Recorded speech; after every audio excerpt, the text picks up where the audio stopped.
Olá, querido aluno, querida aluna, tudo bem? Aqui, professora Jaqueline Barea, de Ciências, para falar com vocês a respeito de biomas e ecossistemas. Essa aula é uma aula do ensino fundamental e vem trabalhar a habilidade de conhecer os diferentes níveis de organização ecológica e a forma como esses níveis de organização interferem no ambiente. Nesta aula, nós vamos trabalhar os conteúdos de um livro de ciências adotado pela nossa rede, que é o livro do Usberco e outros autores, que é o livro do 7º ano. Um excelente livro com excelentes figuras e que trabalha esse assunto de forma primorosa. Então, vamos lá. Olha, você consegue analisar essas fotos e verificar esses dois ambientes, o ambiente A e o ambiente B?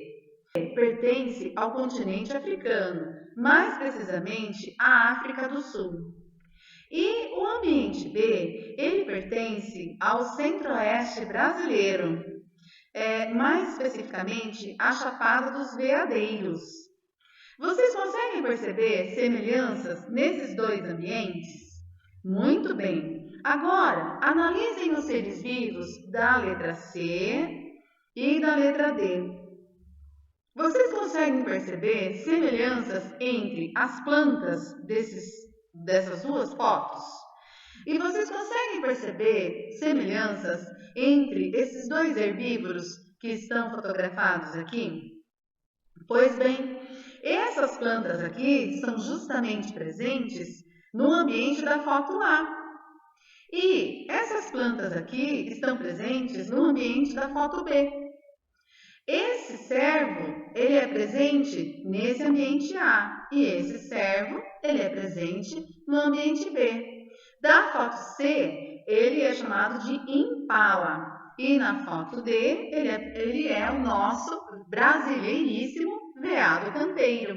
Vocês percebem que ambientes semelhantes vão ter presentes vegetação semelhantes e animais semelhantes.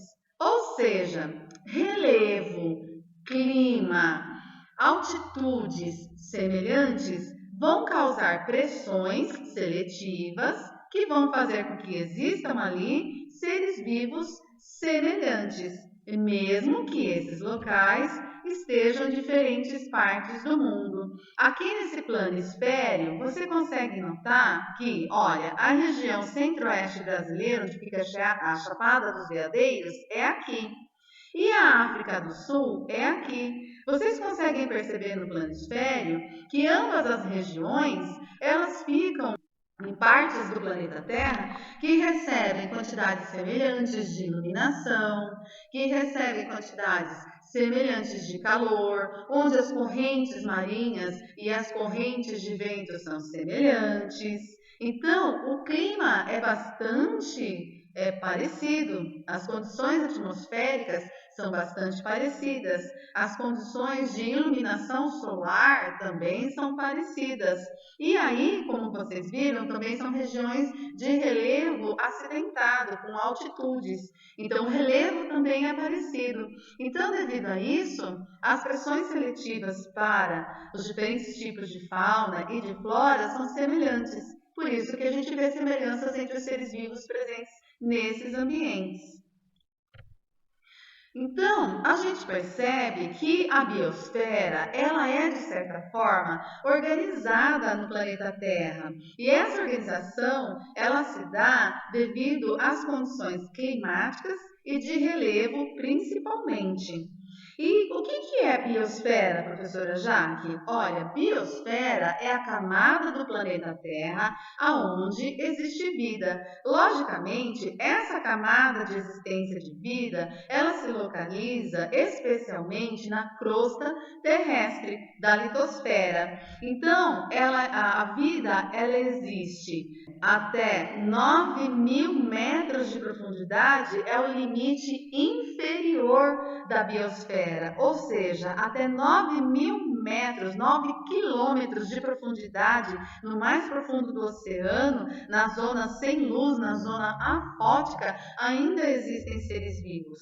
Assim como também no mais alto do Himalaia, que fica no oriente do planeta Terra, também existe vida, seres que são adaptados a sobreviver a baixíssima quantidade de oxigênio, a baixíssimas temperaturas, a congelamento extremo durante o ano todo, né? Então, a 8.000 metros. Então, a gente percebe que a vida, ela existe desde 8.000 metros de altitude, acima do nível do mar, e até 9.000 metros de profundidade abaixo do nível do mar. Esses são os limites da biosfera, da esfera de vida do nosso planeta.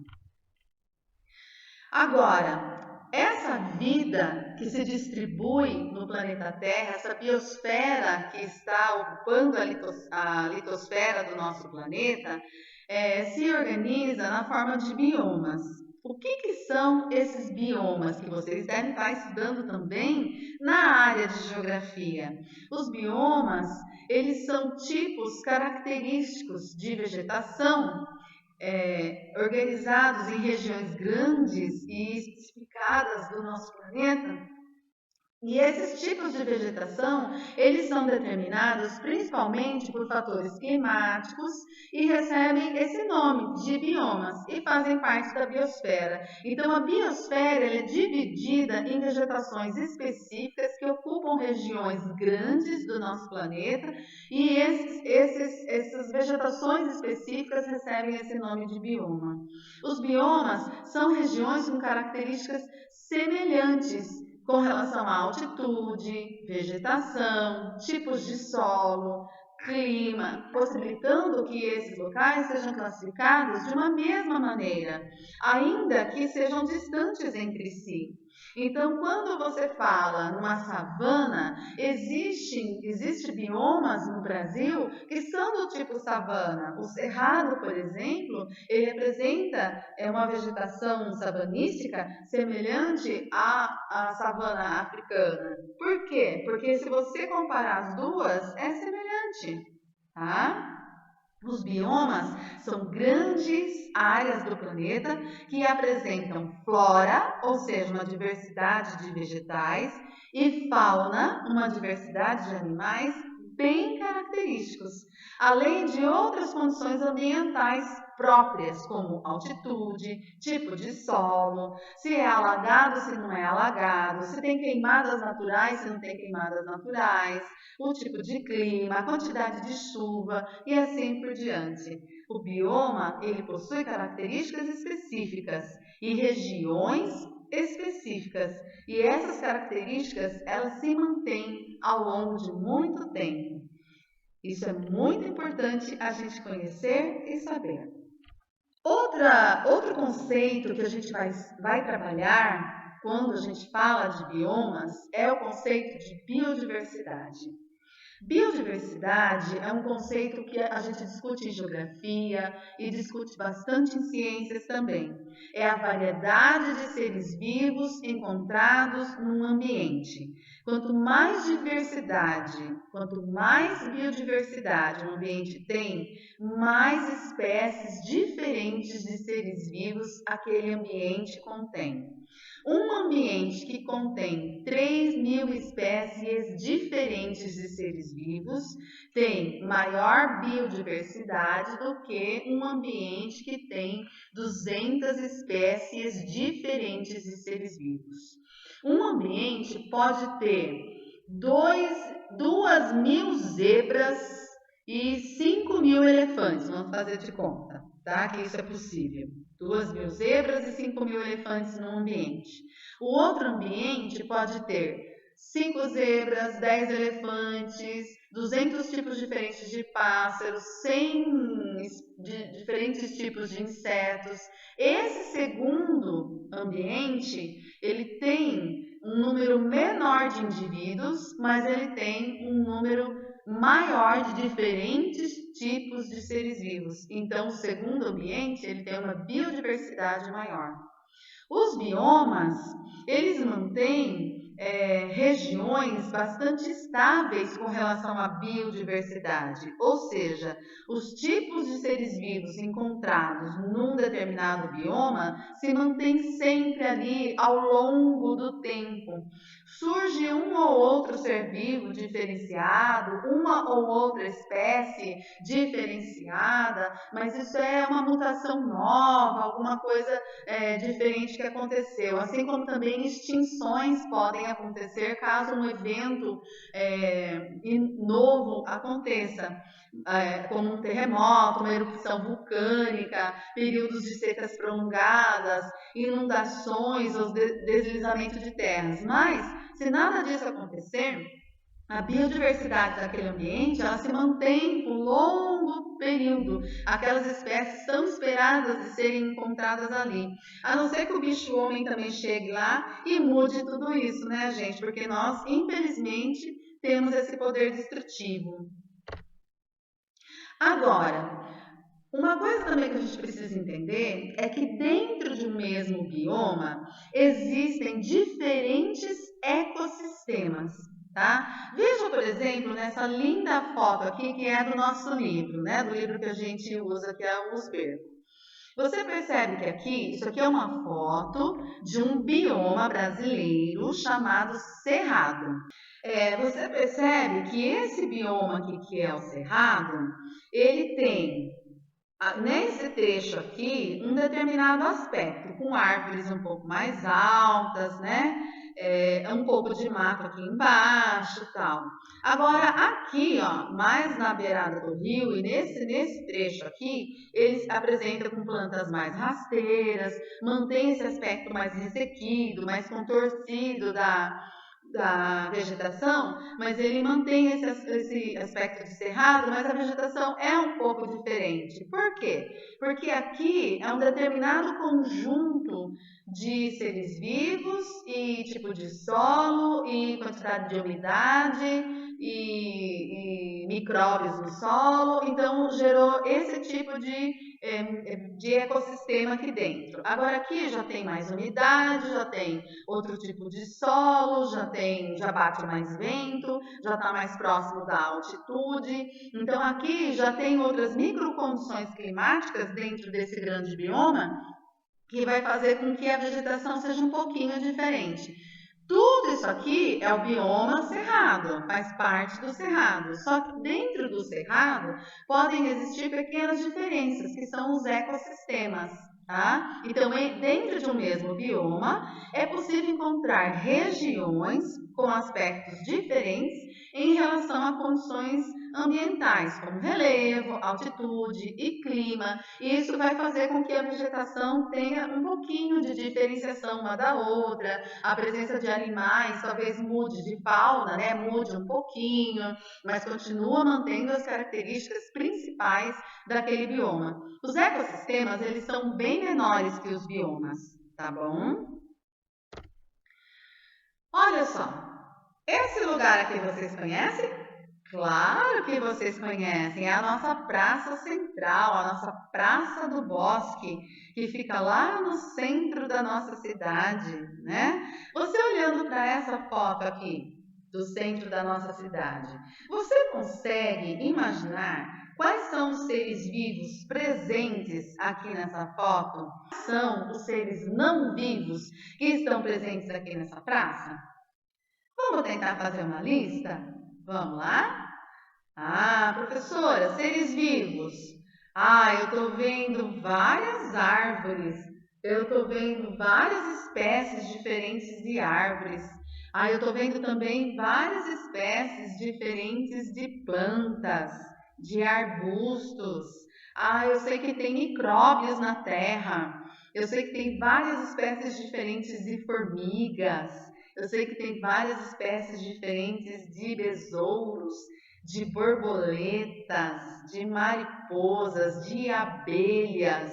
Eu sei que tem várias espécies diferentes aí de animaizinhos, de micro-organismos, né?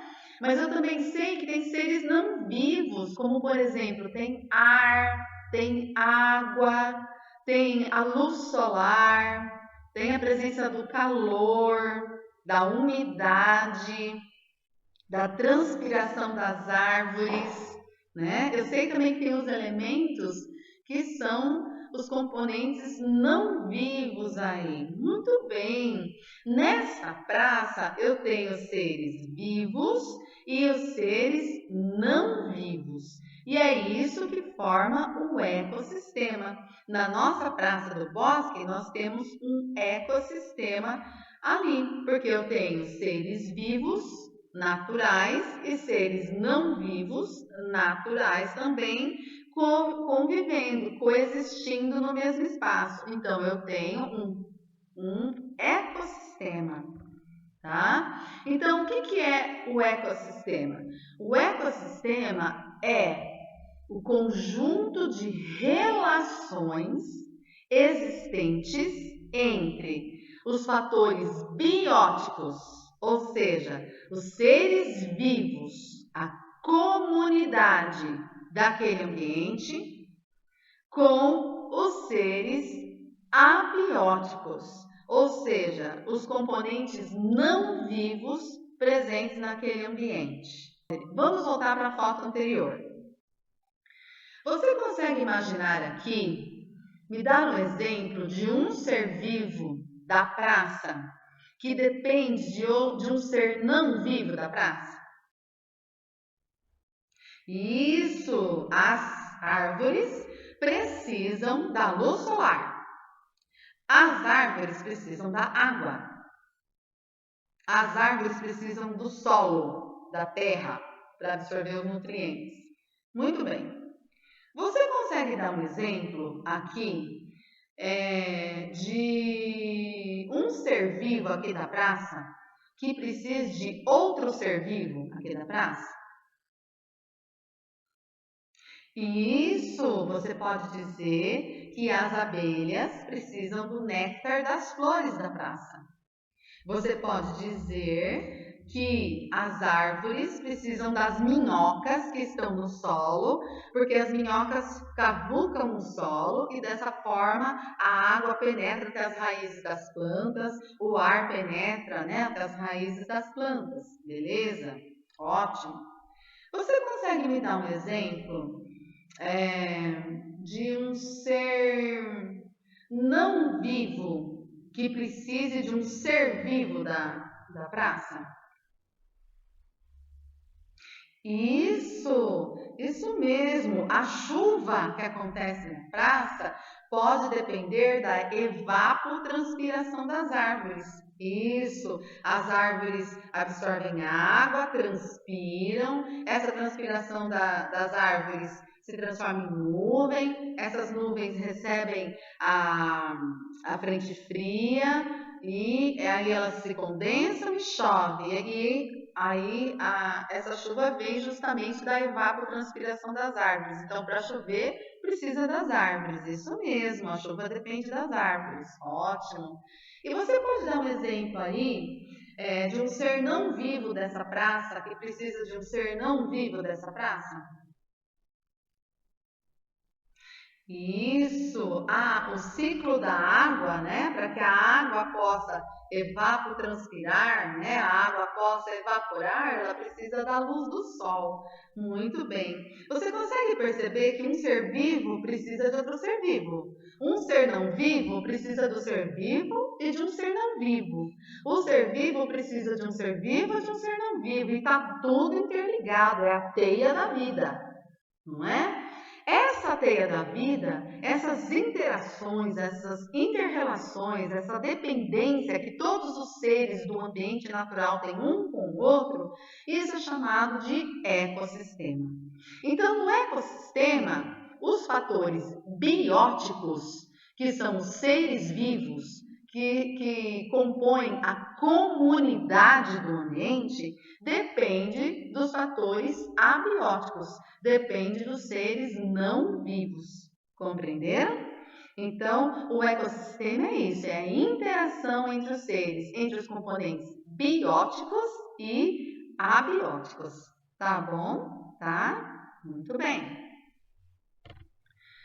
Vamos lá. Você consegue analisar aqui, ó, essa figura maravilhosa do usberco?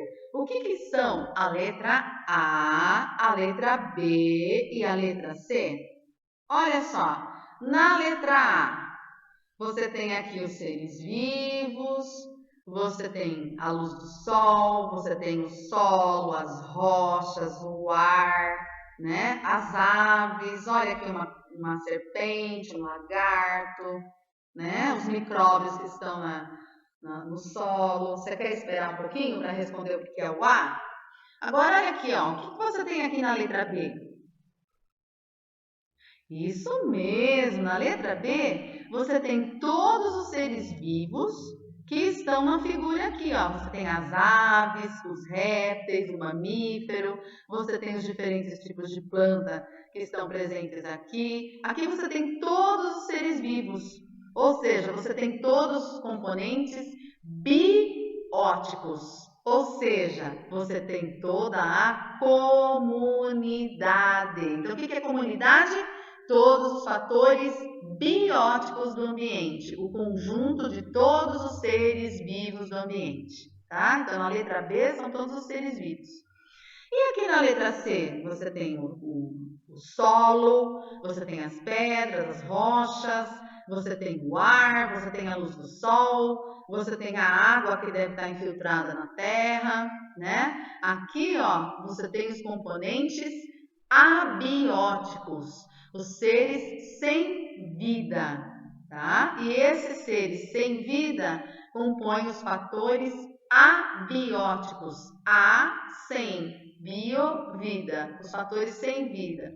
E na foto A, você tem tudo junto, fatores bióticos, comunidade, seres vivos, e fatores abióticos, os seres sem vida, tudo convivendo junto, um precisando do outro, um se relacionando com o outro. Então, o que você tem na foto A? Na foto A, você tem um ecossistema, tá? Não esqueça que ecossistema são partes menores de um bioma. E biomas são grandes regiões com vegetação e fauna e flora característicos, climas característicos, biodiversidade característica, tá bom? E, logicamente, bioma é o nosso próximo assunto. Nós estudaremos os biomas brasileiros, tá bom? E a nossa aula termina por aqui. Espero que você tenha entendido o que é biosfera, o que é bioma, o que são ecossistemas, o que são fatores bióticos e abióticos. Um grande beijo para você. Até mais. Beijinho. Tchau, tchau.